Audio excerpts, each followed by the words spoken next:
falling, when fear is coming, still you're calling me.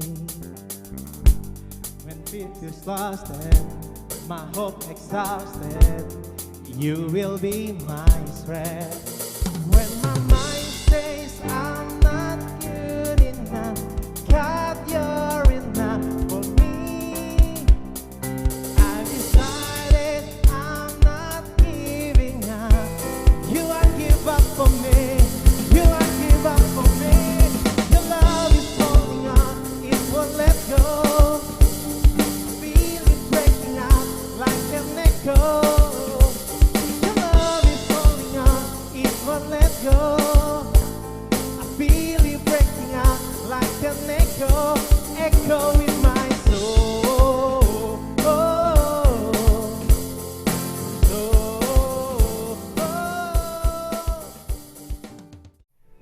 Hari ini masuk bulan baru, kita luar biasa masuk tema yang baru, Building Bridges. Saudara dan saya ternyata anak sipil, membangun banyak jembatan, bridgesnya jamak.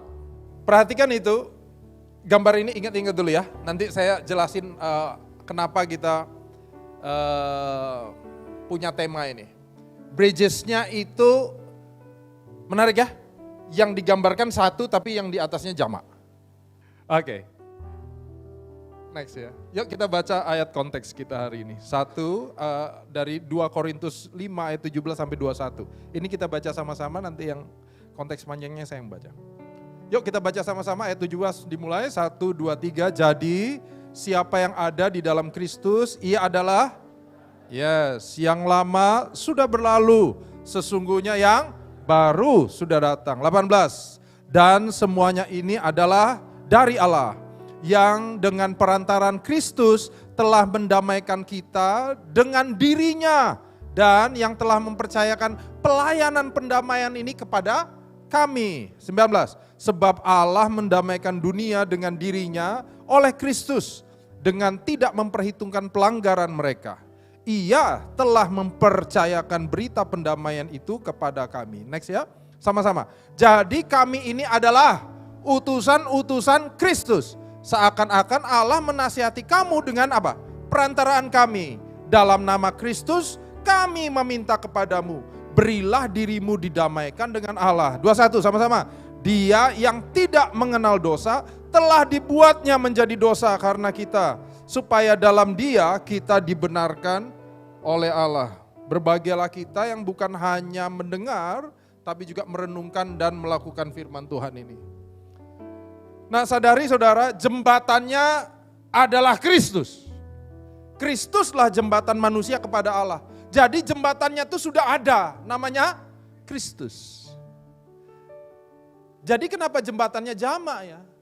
Karena kita adalah utusan-utusan untuk supaya orang datang kepada jembatan itu. Dengar saudara, yang bangun jembatan kepada Allah, Kristus, bukan kita. Lagi ya, jangan sombong-sombong, ayo kita bawa, karena apa? Karena aku. Enggak. Jembatannya udah ada, namanya Kristus. Tugas kita apa? Kita utusannya Kristus. Memperkenalkan orang kepada jembatan itu. Memperkenalkan orang kepada jalan itu. Jalannya Kristus. Karena tahukah saudara, banyak di dunia orang merasa punya jalannya. Dengan kelakuan baik. Ya. Dengan perbuatan baik. Dia merasa punya. Dengan pelayanan. Sehingga pertanyaannya gini, aku kan udah pelayanan, kok masih kayak gini ya gitu ya. Karena dia pikir pelayananlah jalannya. Saya percaya saudara ngerti bahwa pelayanan kita bukan jalannya. Yang jalan itu Kristus. Pelayanan kita adalah buah dari pengenalan kita kepada Kristus. Amin ya. Nah, saya akan bacakan hari ini karena kita akan belajar dari jemaat Tesalonika.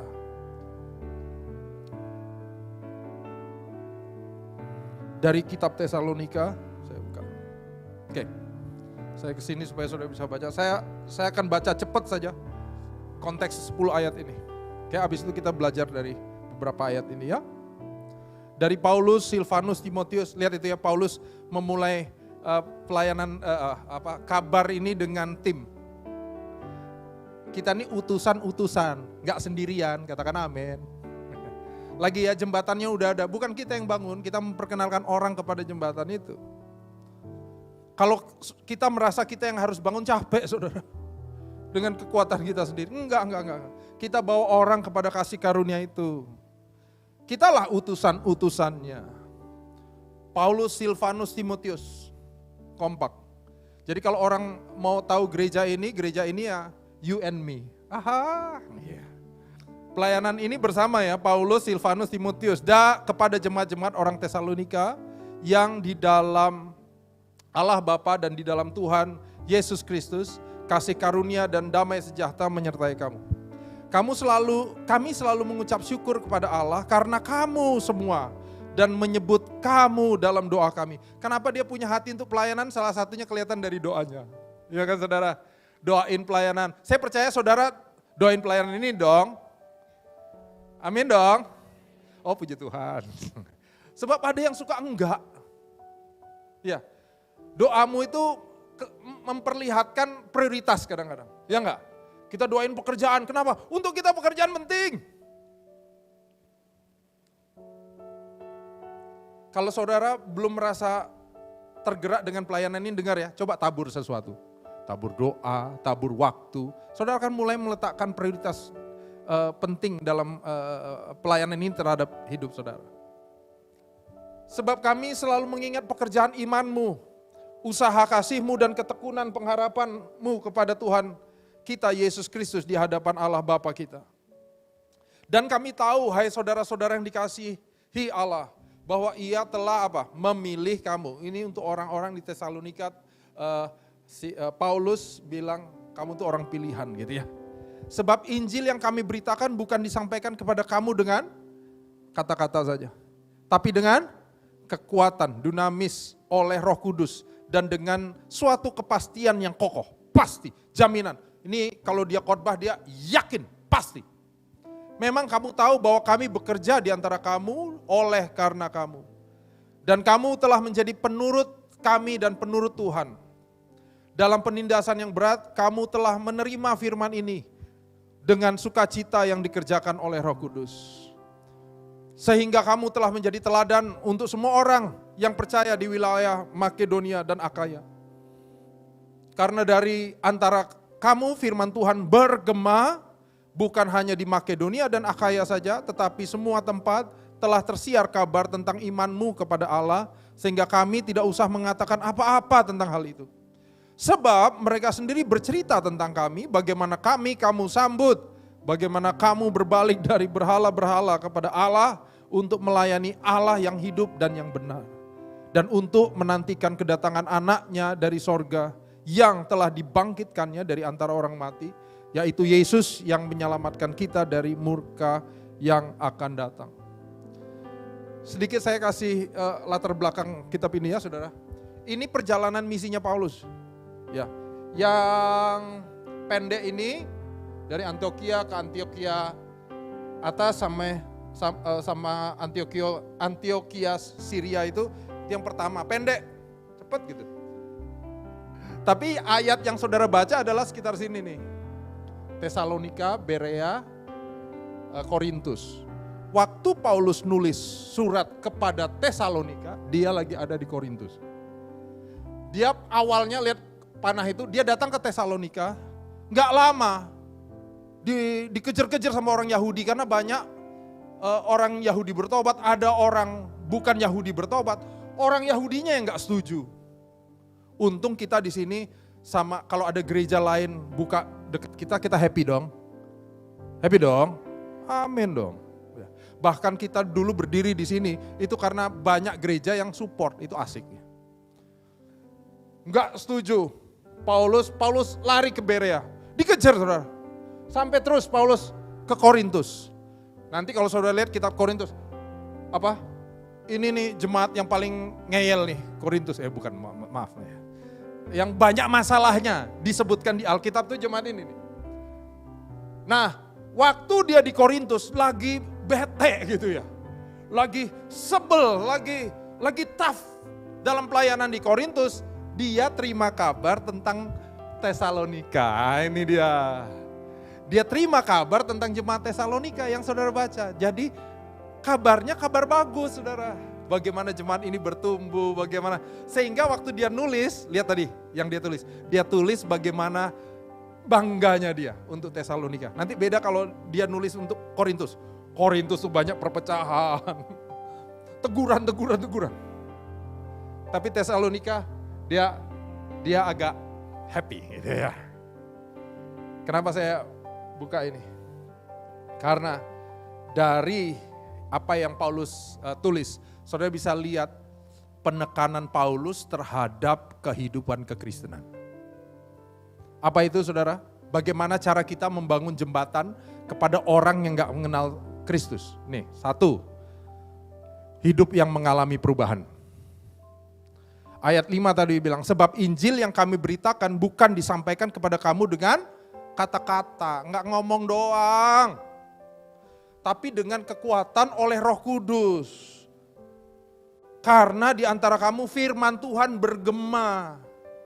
Jadi lihat itu, ada firman yang dihidupi. Katakan amin. Di tengah kesadaran dipimpin oleh Roh Kudus. Haleluya.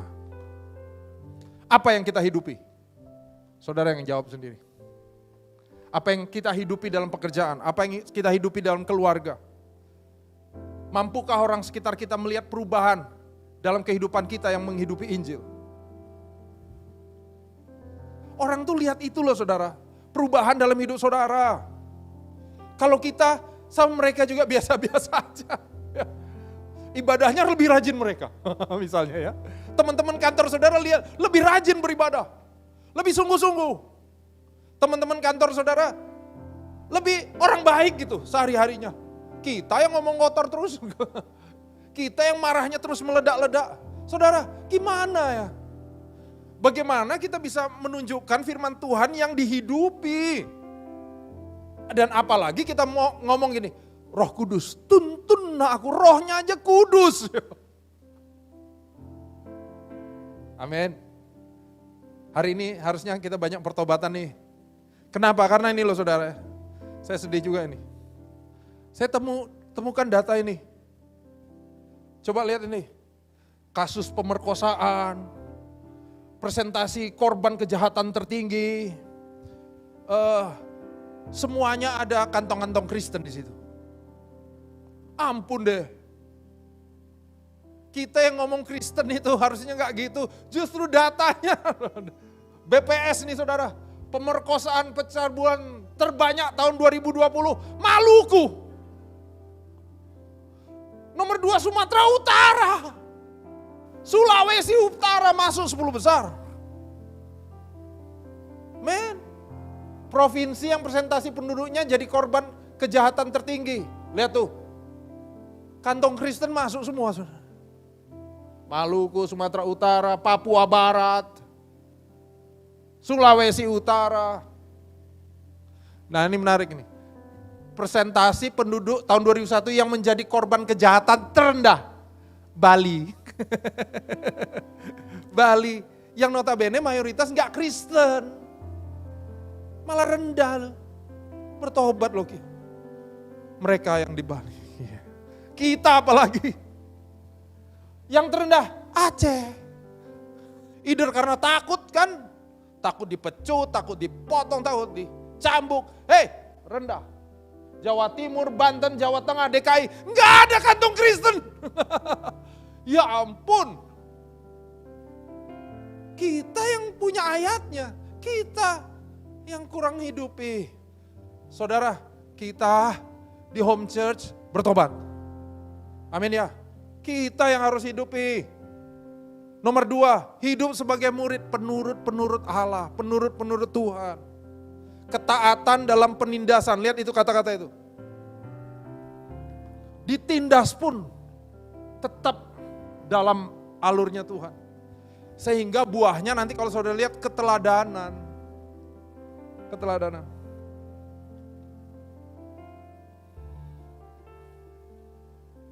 Saya turunkan emosinya dulu ya. Kenapa? Gini loh saudara, keteladanan itu gak usah jadi tujuan. Kita udah bahas itu, gak usah jadi tujuan. Penuhi hidup saudara dengan ketaatan. Dengar nih, orang tuh meneladani itu.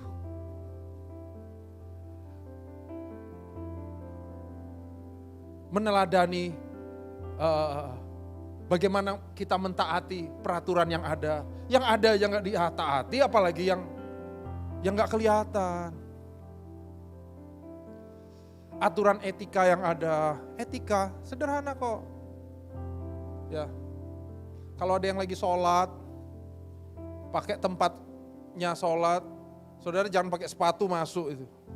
Karena mereka udah bersihin untuk sholat. Mereka juga tersinggung, teman-teman yang muslim, kalau diinjak ini karena tempat suci untuk mereka. Saudara, pastikan hati kita terarah sama Tuhan. Ya, yang kelihatan aja kita susah loh taat. Jangan-jangan yang gak kelihatan Tuhan kita tambah susah. Coba dengan sederhana, mentaati yang sekitar kita, peraturan, etika. Ya, dapat teguran belum bayar listrik, ya bayar. Gak usah, biasanya 2 bulan, ya itu kan biasanya mungkin ada perubahan. Toh kan memang belum bayar, ya bayar. Kalau gak bisa bilang, maaf gak bisa, kan gitu. Begitu misalnya, kalau gitu kita ini segel dulu ya Pak, Bu. Oh ya silahkan. Iya dong, kan listriknya bukan listrik kita juga. Oh janganlah, ya, boleh usahakan gitu, boleh. Pak tolong Pak, kalau boleh kasih waktu, ya boleh please. Tapi kalau bapaknya nggak ngasih, jangan, siapa atasannya siapa? Nggak usah tahu. Ya udahlah, nggak usah emosi. Memang harus bayar. Ya. Memang salah ya salah. Ya. Selesaikan masalahnya. Kita bisa terlibat dalam sebuah kesalahan karena kebodohan kita. Iya saudara. Gak usah marah, bertobat. Supaya kita jadi teladan. Terakhir. Kalau udah jadi teladan saudara, ini alami. Tetapi di semua tempat tersiar kabar tentang imanmu kepada Allah. Sehingga kami tidak usah mengatakan apa-apa lagi. Udah gak perlu ngomong, orang udah tahu. Orang Tesalonika itu memang, ya. Waktu itu tersiar ya saudara, lihat itu. Hati kita terhadap ministry juga beda. Kita itu mengikis berhala-berhala yang ada di dalam hati kita. Kalau 3 ini kita lakukan, dengar saudara, kita sedang menjadi utusannya Kristus supaya bisa mengenal dalam jembatan itu. Amin.